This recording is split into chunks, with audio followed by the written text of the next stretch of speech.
Yonta pravishya mama vachamimam prasuptam sanjeevayadi akhilashakti-dharaswadhamna anyamischa hastacharana-sravanatvagadin pranannamo bhagavade purushaya tubhyam tvameva mata cha pita tvameva bindhuscha sakha tvameva vidya dravinam tvameva sarvam mama deva deva. Let's meditate on the divine spirit which is present in everyone's heart.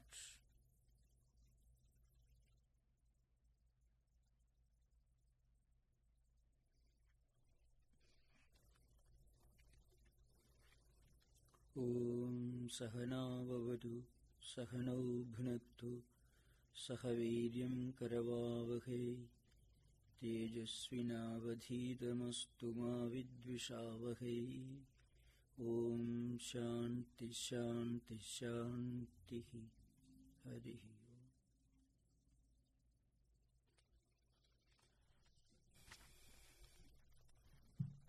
We are continuing the Ishavasya Upanishad.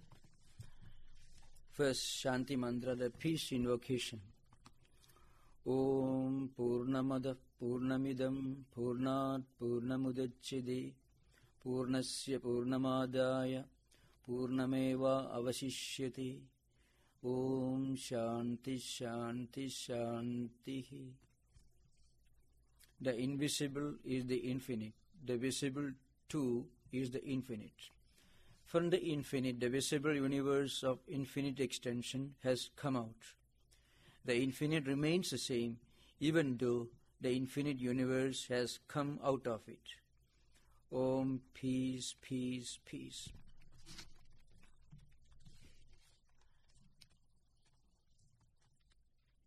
So in the last class, we were dealing with the third mantra of this Upanishad. I have given a brief outline. In fact, this mantra contains a warning to those who completely neglect the spiritual dimension of their personality.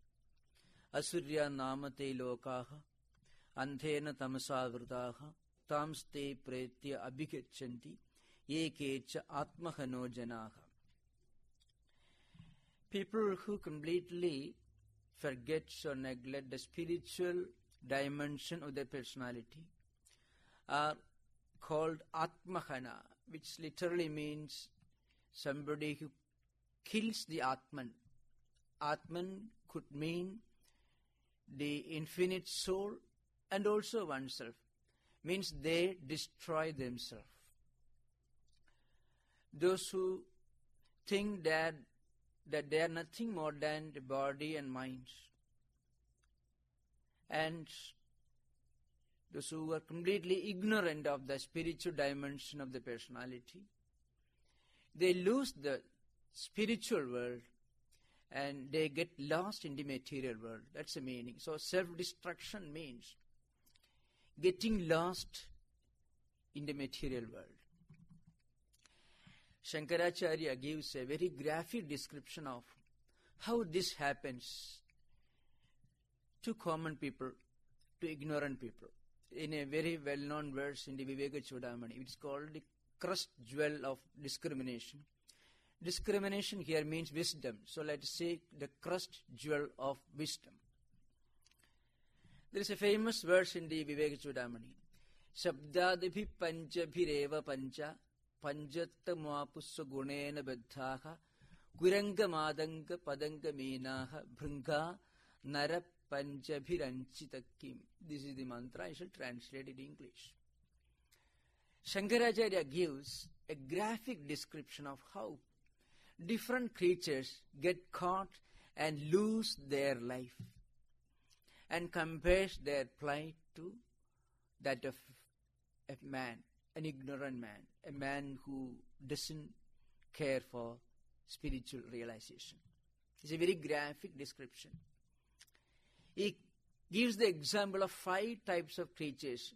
Kuranga, Madanga, Padanga, Meena, Bhringa means the deer, elephant, mouth, flies, fish, and certain small creatures who move about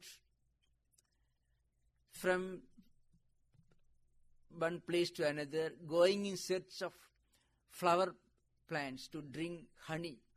Different creatures. Mostly they appear during rainy season in the tropical regions.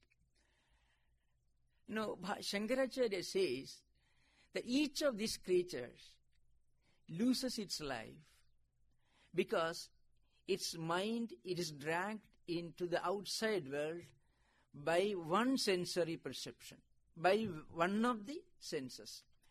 See, take first example. Kuranga means deer. In ancient times, hunters used to play on some crude musical instruments. So listening to this voice, deers will come out of their hiding holes and they will start running fast and they will be killed by the hunters. So they lose their life because they are dragged out by their sense of hearing, because they are drawn by the sense of hearing. Sravanendriya is called. When they listen to the voice coming from the hunter's crude musical instrument, they come out running and they are killed and they lose their life. And then elephants. You know, elephants move in herds, groups. So when they move in search of water from place to place, huge elephant families, there will be 600, 200 elephants sometimes. And they will be touching each other. The baby elephant will be looked after by the mother elephants. They will be touching each other. So it's called Togindriya, means the sense of touch. Because of their attraction towards Togindriya, the sensory perception related to touching, they lose their life. What happens?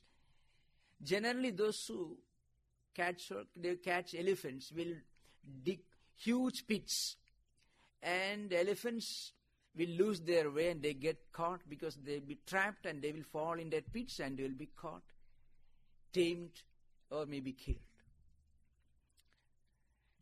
Then flies and moths. When you start a fire, when the fire starts blazing, these flies and moths will see this fire and they will mistake this blazing fire as something very attractive, and they fly towards that fire, and they will fall in the fire and they lose their life. Then fish. So moths and flies lose their life because they see something and that their minds are dragged outside by their eyes, by netrendriya, means the sense of vision.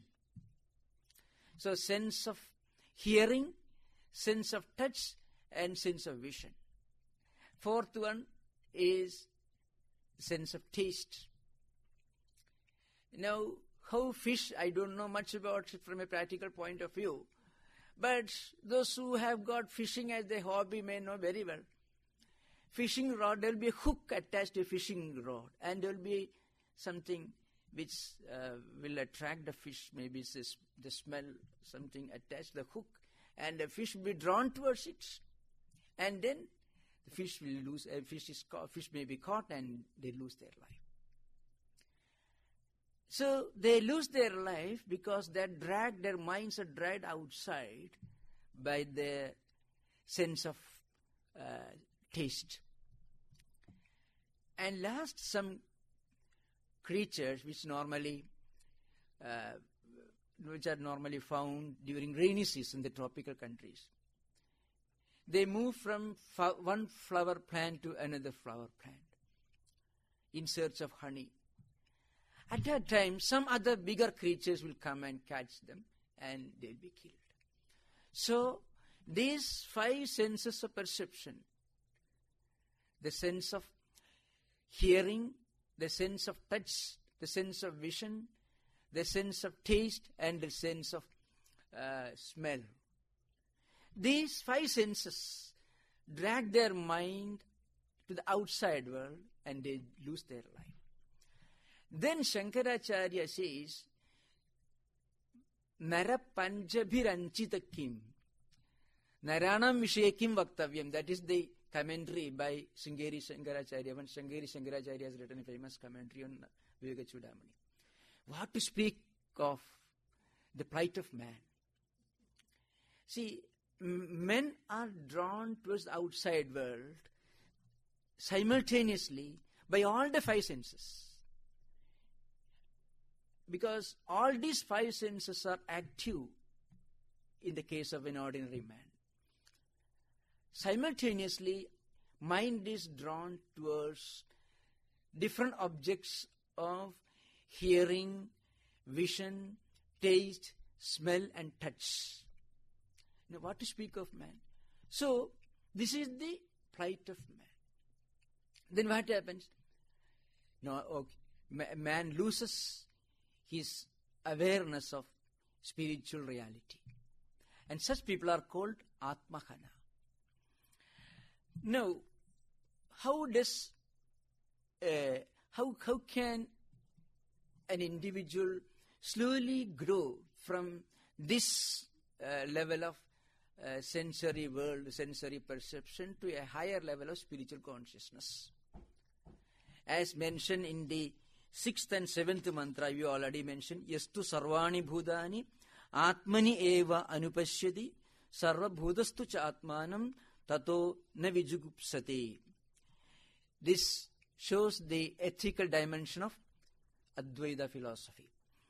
One who experiences the presence of the entire creation within himself and his own presence in every living being in this world, such a person cannot hate anybody because he identifies himself with the entire creation. He is perpetually living in the awareness of his unity with the whole creation. And so the 7th mantra, Yasmin sarvani bhudani atmaiva bhud vijanataha tatra ko moha kashoka ekattum anupashyataha. The 7th mantra, this sloka, this verse, describes the psychological aspect of the highest spiritual experience. The 6th one, which I mentioned just now, Yastu sarvani bhudani atmani eva anupashyati sarva bhudastu cha atmanam tatona vijigupsade. That 6th sloka describes the ethical, the humanistic dimension of this spiritual awareness or Advaita Anubhuti. It's called the experience of unity with the entire creation.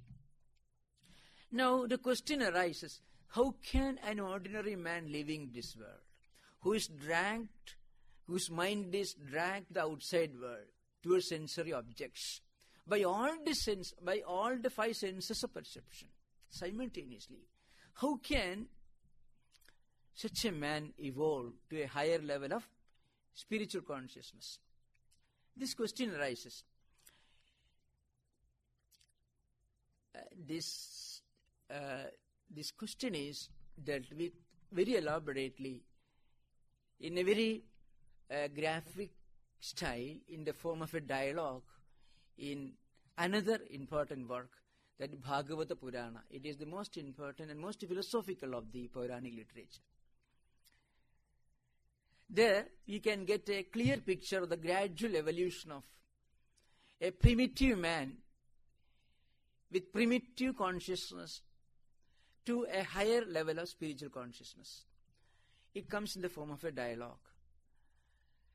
9 great sages went to a king to visit him. The sages name, the names of the 9 sages are given in the Bhagavata Purana. It comes, if you are interested, it comes in the 11th book. It is called Skandha, 2nd chapter of Bhagavata Purana. 9 great sages go to a great emperor, a king. And the king asked 9 very important philosophical questions. And these 9 sages and give answer to each of these questions. Kavir Harir Andariksha Prabuddha Pipalayana Avihotrodha Drumilas Chamasa Karabhajanaha. This is the sloka I get. This is a list of 9 sages. They are not very important from the standpoint of the present context. Kavi, Hari, Andariksha, Prabuddha, Pipalayana, Avirhotra, Chamasa, Karabhajana. These are 9 sages are mentioned. I am not going to those details. Now, there are 3 important verses which actually give the evolution of man's concept of Godhead, or the picture of the evolution of a man's concept of absolute reality. Now, our concept of God or absolute reality depends upon our own spiritual evolution. This is a simple fact.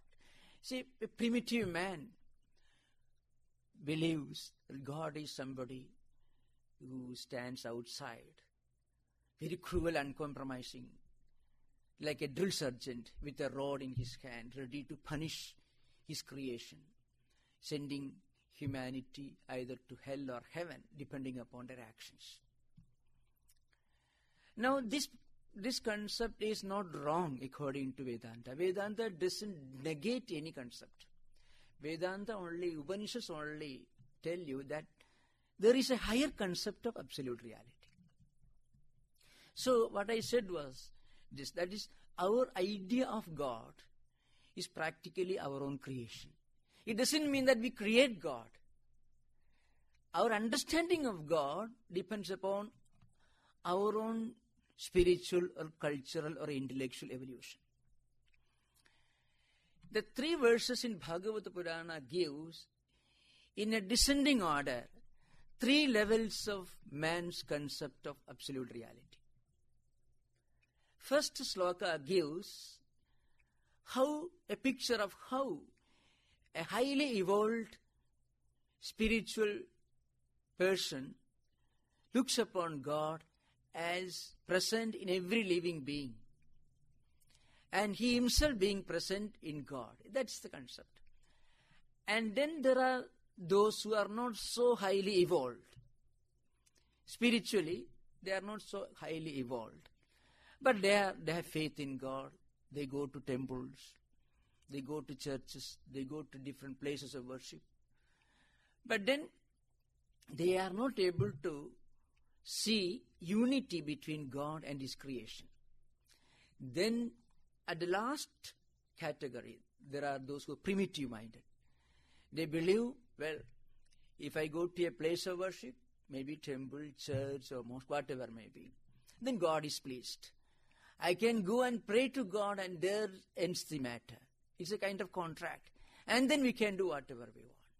So 6 days you can live as we like, and the 7th day you go to a place of worship and give account of our activities, and then next day onwards we can do whatever we want, we can live as we like. Now, this is not wrong, but this is only the beginning, the kindergarten of spiritual life. As Swami Vivekananda said, kindergarten of spiritual life. First sloka is Sarva Bhudeshu Yat Pashyet Bhagavad Bhavam Atmanaha Bhutani Bhagavadi Atmani Esha Bhagavadottamaha. It comes in the 11th skandha, 11th book of second chapter. 11th book, 2nd chapter of the Bhagavata Purana. There, the great sage gives answer to a question put to him by the great king, by the great emperor. The emperor puts a number of questions: how to live in this world, how to cross the ocean of ignorance, and how to combine devotion and knowledge, how to practice karma yoga. All these subjects are dealt with in this context. So first, the great sage Antariksha, the great sage says, those who are highly evolved experiences the presence of God within himself and within everything in this world. In that sense, there is no distinction between God and His creation. There is nobody, nothing in this world where the presence of God is not felt. Everything in this world is an expression of God. But we very often separate the entire phenomena into subjects and objects. So we are the subjects and rest of the world is an object. But those who have reached the highest level of spiritual evolution, not just sees or thinks, but experiences the presence of God in every, not only living being, in everything in this world. Sarva Bhutani means anything which is created, that is Bhuta. Not only human beings, not only the members of the animal kingdom, but everything in this world is an expression of God. So the separation between creation and creator completely vanishes. Every minute he experiences is unity with God. Now for such a person, every act becomes an act of worship.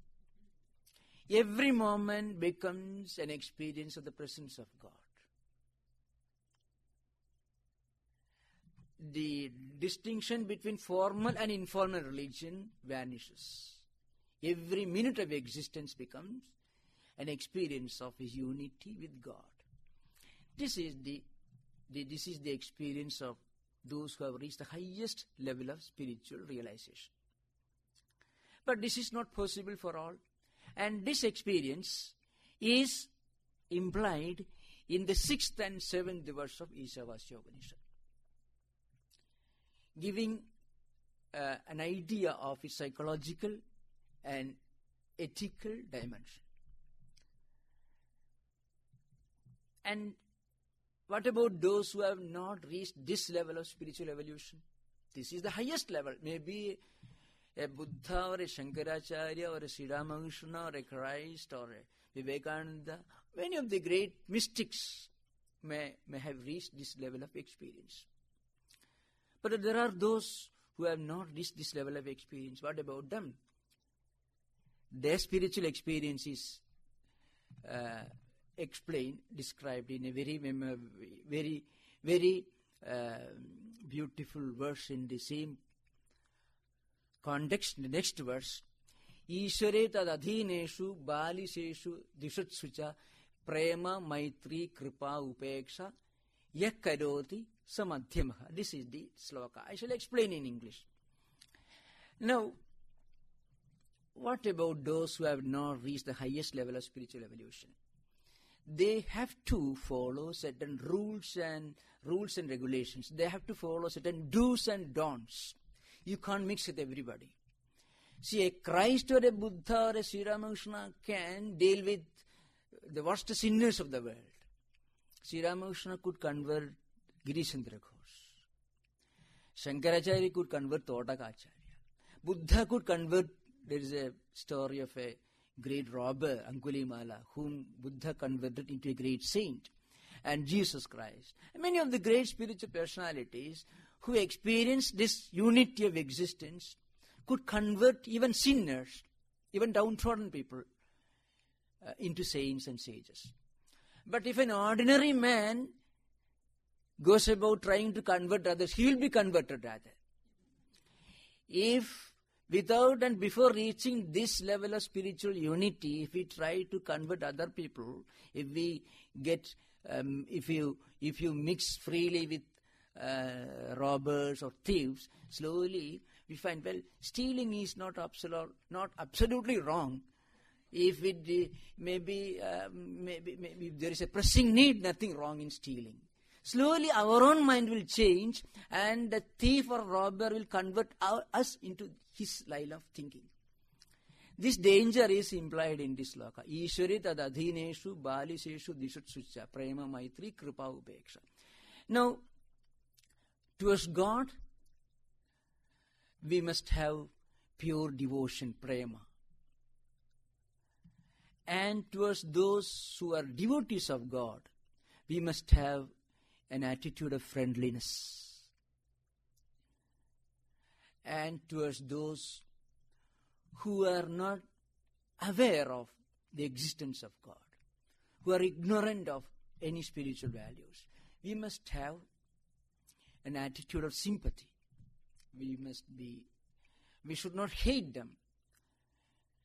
At the same time, we must not go very close to them, but we must have an attitude of sympathy. We must help them. Bali says. Then there are those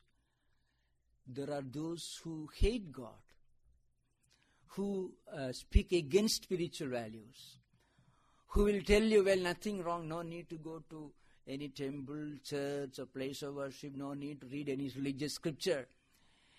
This world is nothing more than our own physical body, so you enjoy as much as possible. A kind of utilitarianism or Epicureanism, whatever it may be called. Now, what should be our attitude towards those people? We should keep a distance from them. So upeksha means an attitude of indifference. If we hate them, the hatred also will be a kind of bondage. Because if you hate a man, that also will bind you to him.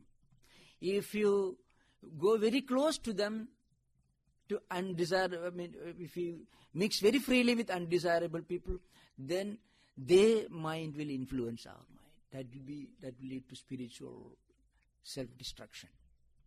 So we should keep an attitude of indifference towards them. And then the same text goes on explaining the attitude of those who belong to the lowest level of spiritual evolution. They are called Prakrita Bhakta. Prakrita means Prakritehe Prathama Bhava, means the first stage. Let us say the kindergarten of religious life. The beginning of religious life. There it says, they go to places of worship. They bow down to. They may show their respect towards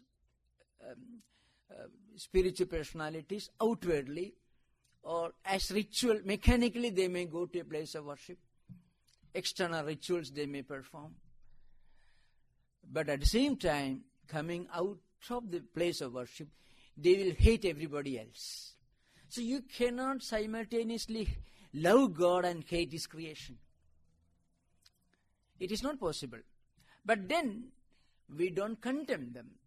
They are only the beginners in spiritual life, in spiritual journey. That's what the sloka says. Now, the Bhagavata Purana gives the picture in a descending order. We have to approach it from an ascending order. So the last mentioned sloka describes the attitude of the beginner in spiritual life. Well, instead of spending all the time in material pursuits, it's better once a while to go to a place of worship. If at all, at least mechanically, practice some rituals. Because slowly, one evolves, maybe not in this life, in the next life. Slowly, this may develop into a higher level of spiritual consciousness. And one may reach the next level of spiritual evolution. And then ultimately, it may take a long time, because Hindu religion, Upanishad philosophy, Vedanta, believes in the law of karma and the theory of rebirth and reincarnation. So whatever you do is never lost. Even if you hear once some good idea, if you listen to some good ideas, even once in life, that will not be lost. That will find its expression, if not in this life, maybe after several lives. That's why I was telling in informal discussion, those who come here to listen to Upanishadic talk must have listened to Upanishadic talk sometime in their past. I'm referring to those who are coming for the first time. Unless they have heard or thought of this great spiritual idea sometime in their past life, it will not be possible for them to come and enjoy spiritual ideas. So that means in Vedantic philosophy, nothing is lost and it is never late. Nothing is lost. Even the minutest act of spiritual practice will be like a deposit that you are putting in a bank, which you can draw your check, if not in this life, next life. So nothing is lost and it's never late. So this idea is implied in these 4-5 slokas. So third sloka I already explained, no need to go further. But it deals with those who completely neglect their spiritual personality, the spiritual aspect of their personality, and those who get a chance to come out of this cycle and hear these great, grand ideas at least once in their life. The door is open before them towards higher progress. And then the 4th and 5th verse, we already explained the eternal nature, the omnipresent nature of Atman, Anejadegam Manaso Jiviyo. The language, as I explained earlier, it is unmoving, it is one. At the same time, it is faster than Manasaha Jiviha, means faster than minds. And then even Indriyas, even senses cannot reach them because it is faster than mind. Mind is much faster than senses. It is faster than mind because it is present everywhere. There is nowhere where it is not present. We have already dealt with this 4th sloka, so I won't repeat. And now 5th sloka we have to take up today. 5th one. Tad ejadi, tad na ejadi, tad dure, tad u antike, tad antarasya sarvasya, tad u sarvasya asya bahyataha. This is the 5th sloka. I shall put in prose order. Then I shall explain in English. That means that Atman, that absolute reality. Ejadi means moving. It's moving. And then next Upanishad says, Tat na ejadi, it is not moving. Last time I already explained. And I should explain this once more, I believe. The Upanishads want to explain what cannot be explained. In fact, the entire Upanishad literature, the entire Vedic literature, is an attempt to explain the inexplicable. It is an attempt to describe what cannot be described. It is an attempt to define what cannot be defined. Then you may ask the question, you may say, then why can't the Upanishad straight away say it cannot be explained? Let us leave it blank. Now the point is, the Upanishads want to drive home the idea that it cannot be explained by resorting to a technique. It uses words in both the negative and positive senses. So it says it is not moving. Why? Because it is present everywhere. It is omnipresent. Does it mean that it is lifeless? Though Atman is present everywhere, though Atman is not responsible for any action, no action is possible without the presence of Atman in us. So, in the Gita, there is a famous sloka, Karmani akarmaye pasyed, akarmani cha karmayeha, sabuddhiman manusheshu, sayukta krishna karmakrita. That there is a famous sloka. Saha yuktaha buddhiman krishna karmakrita. Explained, Sri Krishna says, he is the yogi. Yogi, let us say, the one who has reached the highest level of spiritual consciousness, the man of wisdom. And he buddhiman, again it means a man who has reached a very high level of discrimination. Discrimination should be understood in its true philosophical sense. Normally when we use the word discrimination, it means it may have a negative connotation. But in Vedantic philosophy, or when we translate Vedantic language, Vedantic words into English as discrimination, what is implied is this. The ability to understand what is eternal and what is non-eternal. Nitya anitya vastu vivekaha. This is what is meant by discrimination. The ability to understand what is real, what is eternal, and what is unreal, what is not eternal. This is what is meant by the word Nitya anitya vastu vivekaha. Nitya means eternal, anitya means not eternal. Now, the ability to understand what is real and to discriminate it, to understand it as distinct from what is unreal. This is Viveka.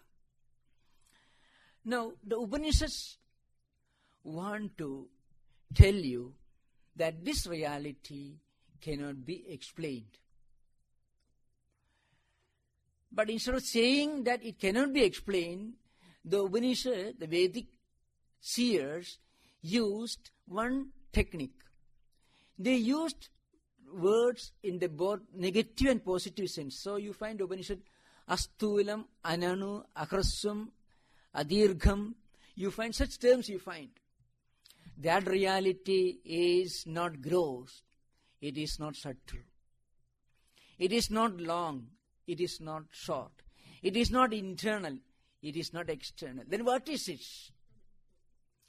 It only means if you use the word internal, you can understand something internal only in relation to something which is not internal. You can understand something as dirgha means long only in relation to something which is short. You can think of movement only in relation to something which is unmoving. So movement implies the relationship of something in relation to something which is not moving. Similar. So now movement and the absence of movement can be used only in the relative sense. In the absolute, when you are talking about absolute reality, the only language that is possible, that we can use, is the language of silence. The absolute reality can be explained only through one language, and that is the language of silence. So there is a very famous, very celebrated verse in the Rigveda Samhita, Antaya Bahuvadinam Anantaya Mukam.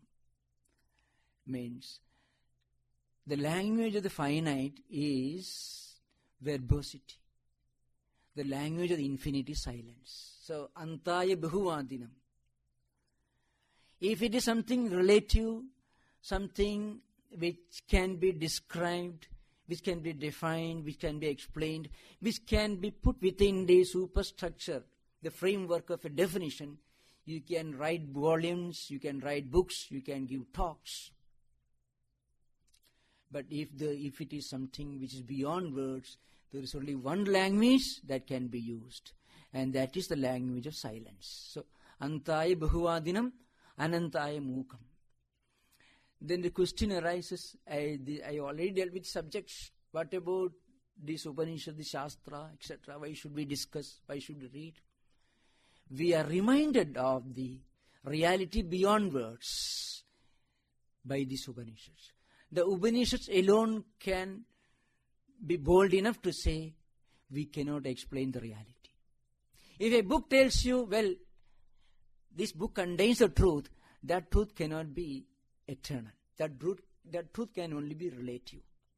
So only the relative can be explained as moving or unmoving.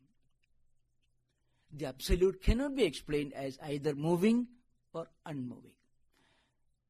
And this, as I quoted last time, in the famous Srishti Suktam, it is called Nasadiya Suktam, Nasadasi, Nosadasi, Tadanim, etc. I mentioned. The sages went in search of the absolute reality, and ultimately they had to turn their attention inward, they had to turn their investigation inward, and then they found out that cannot be explained. It is their own inner essence. Now, to drive home this point, the Upanishad uses these two terms. It is neither moving nor unmoving. So it says, tad ejati, that Atman is moving. As I said last time, Atman is moving, Atman is so unmoving. As the absolute reality, this Atman is beyond anything which may be called movement. At the same time, is this Atman something which cannot move? A stone doesn't move.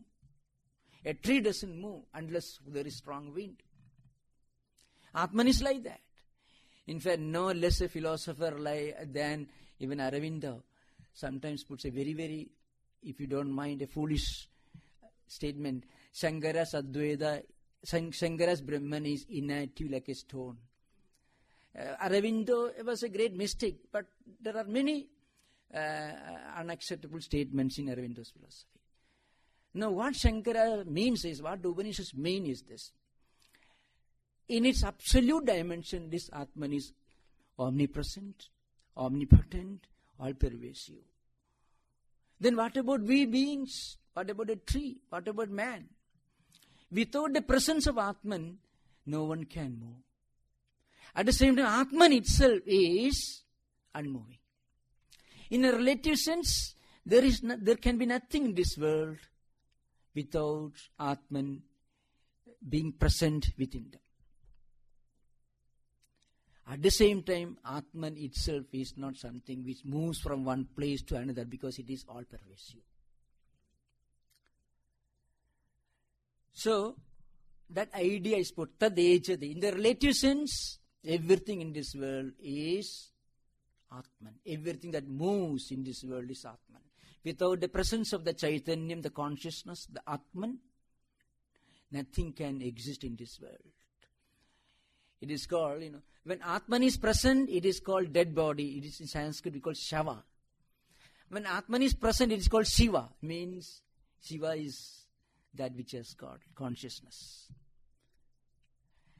So it is said, tad ejati. That's why I was quoting that sloka from the Gita. Perhaps I didn't explain it. I shall explain. Karmanya karmaya pasyet akarmani cha karmayekha sa buddhiman manusheshu sa yukta krishna karma krita. In the Advaitic commentary, it goes far beyond our present context, but I shall say this much. Those who have reached the highest level of spiritual realization can see and experience action in actionlessness, and can experience actionlessness in action. Because even when we are active, even we are doing everything, moving, having our dinner, speaking, teaching, studying, in all these activities, we can, a Jivan Mukta, a man of the highest spiritual realization, who has experienced the reality of Atman, can have the feeling, well, I am beyond all these activities. As Atman, I am doing all this, but I am beyond all this. At the same time, there can be nothing in this world which is active, which is separate from the consciousness. Without the presence of that consciousness, nothing in this world can work or move. See, Sri Ramakrishna says, without his will, I mean God's will, nothing, not even leaf can move. Sri Ramakrishna says in the Gospel. Guru Maharaj says in the Gospel. So, in that sense, tad ejati. See, everything that is relative, that we can see and experience as moving, acting, walking, studying, teaching, talking, all these actions are possible only with the presence of Atman within. In that sense, Atman is ejati, it's moving. But in reality, that Atman is not limited to movement.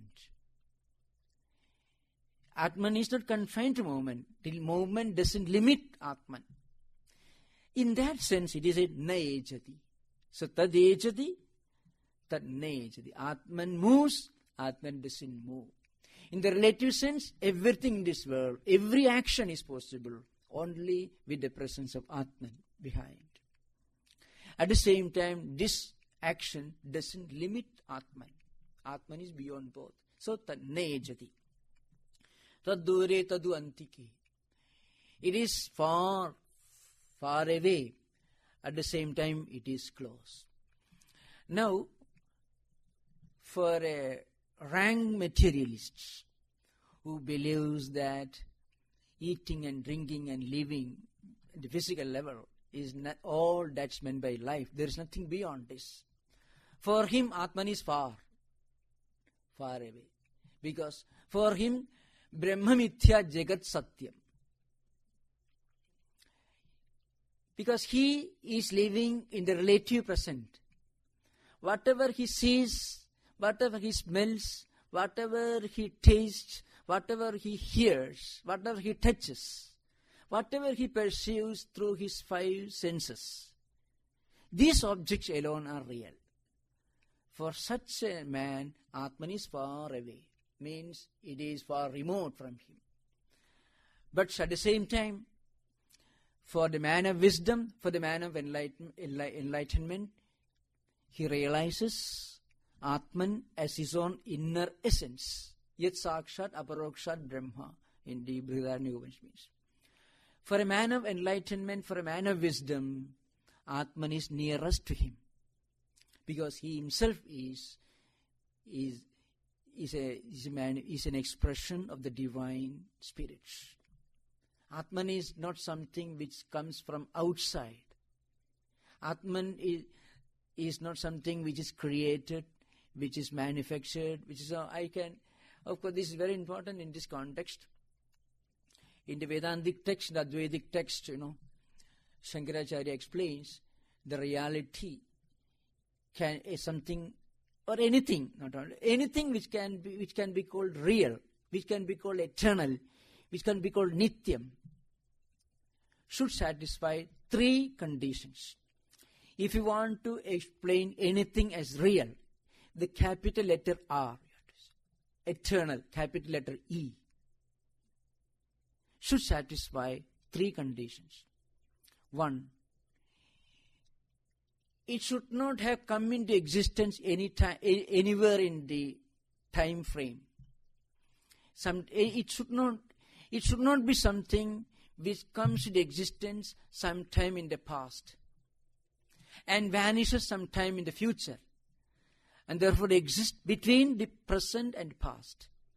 It is called Sadvikara Atida. Bhu means anything which comes into existence in time will have to vanish in time. See, even Himalayas came into existence maybe 15 billion years back. And after 3 billion years, it will have to vanish. It is anityam, it is non-eternal, according to Vedanta. Maybe bacteria may come into existence and live only for a few minutes. The bacteria or any pet small creature which may not live for more than a few minutes is not eternal, we understand. But very often we think the Himalayas or earth is eternal, and maybe a small living beings or maybe small creatures which live only for a few hours is not eternal. But the reality is both the Himalayas and also small creature, both these belong to the non-eternal category, because Himalayas came into existence 15 billion years back and will vanish after 3 billion years. And a moth or a small creature, a worm, may live only for a few minutes. Both are equally non-eternal or anityam according to Vedanta. So they belong to they belong to time. They are born in time, they exist in time, and they vanish sometime in future. So in Vedantic language, it is explained in terms of 6 changes. Sadvikara, jayade, asti, vardhade, viparinamade, kshiyade, nasyati. These are 6 changes, which first was explained by Yaska in his Nirukta, the 2nd chapter. It means something jayade, which is born and exists, asti, vardhade, which grows, viparinamade, which evolves, Kshiyade, it degenerates, decays, and nasyati, it vanishes, gets destroyed. These are the 6 changes which take place in time.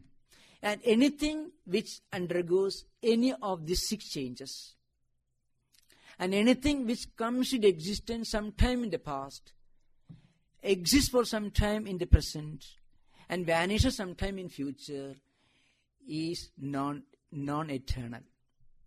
And Atman is the only reality which is eternal in this sense. Because Atman was never created, Atman is not born, because there was never a time when Atman did not exist. And there will never be a time when Atman will not exist, so Atman cannot die also. So, jayade, asti, vardhade, viparinamade, apakshiyade or kshiyade, nasyade. These are the 6 changes which indicate changes taking place within time frame. Everything in this world is non-eternal because they have an origination sometime, somewhere in the past. They exist, evolve, decay, and they get lost sometime in future. Now, second condition is, I did not know time is up. Just a few minutes more, I will continue in the next class. The second important condition is, you must have the same experience in the waking state, that is Jagrat state, in the Swapna state, that is dream state, and also Sushupti state. That means Avasthatraya,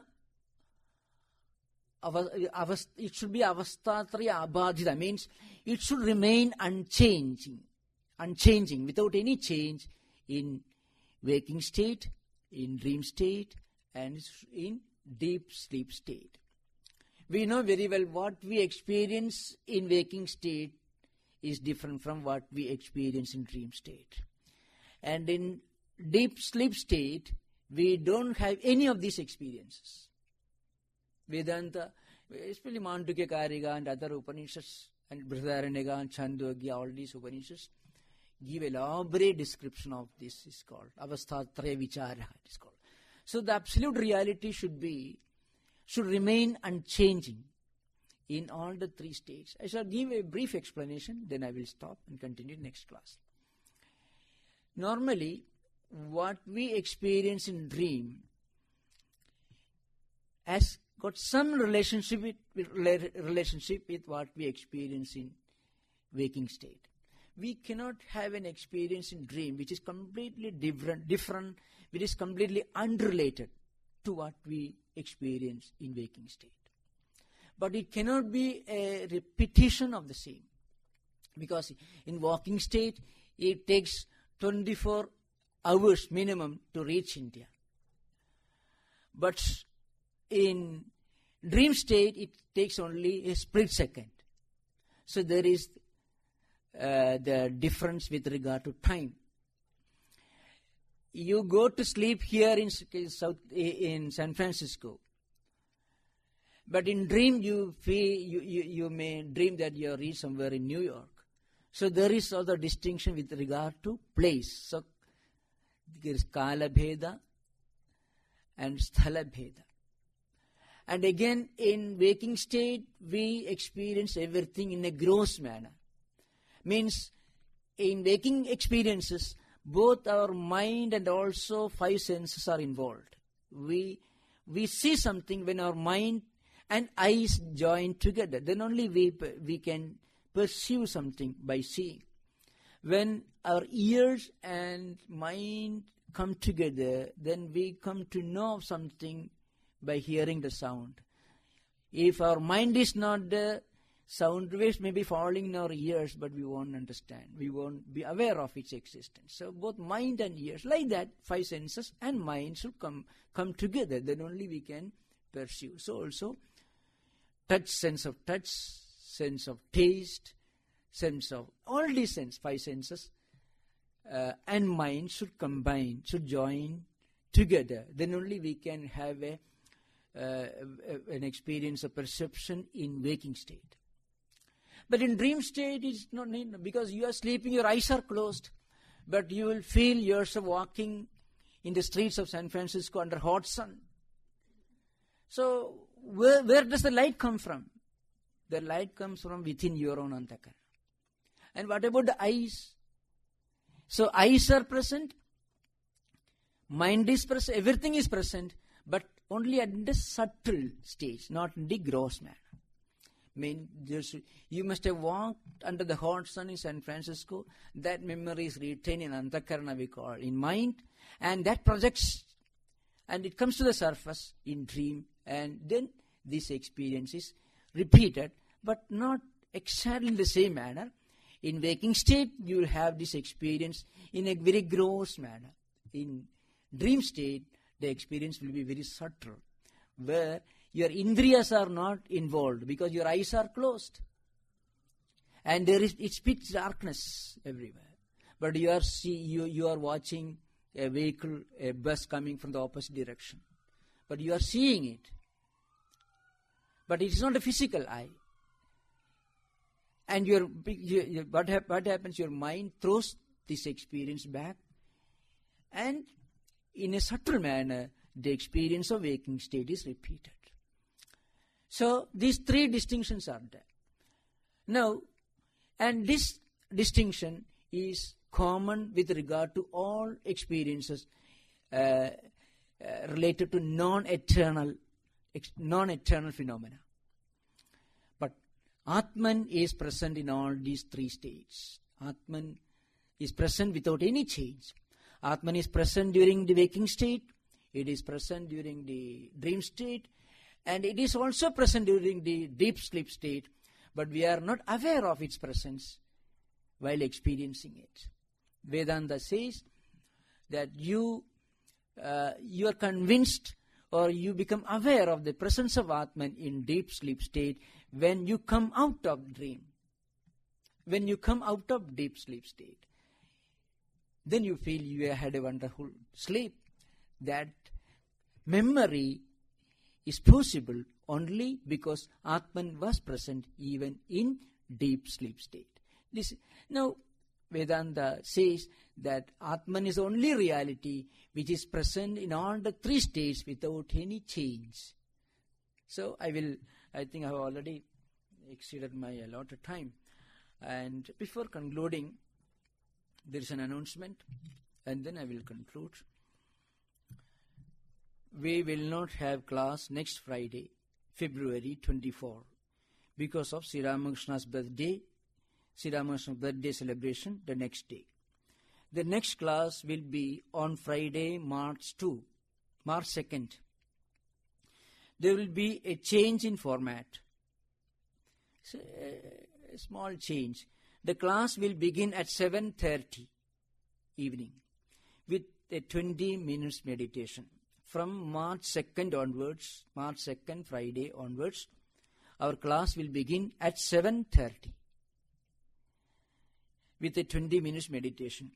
And another special feature is, at the end of the class, there will be a period of time for questions. Say about 10 minutes we will leave for those who want to clarify some of their questions. If those who want to ask any questions, I shall try to answer. About 10 minutes at the end of the class, each Friday. So thank you. Om Shanti Shanti Shanti Hari Om Tat Sat. Sri Ramakrishna Arpanamastu.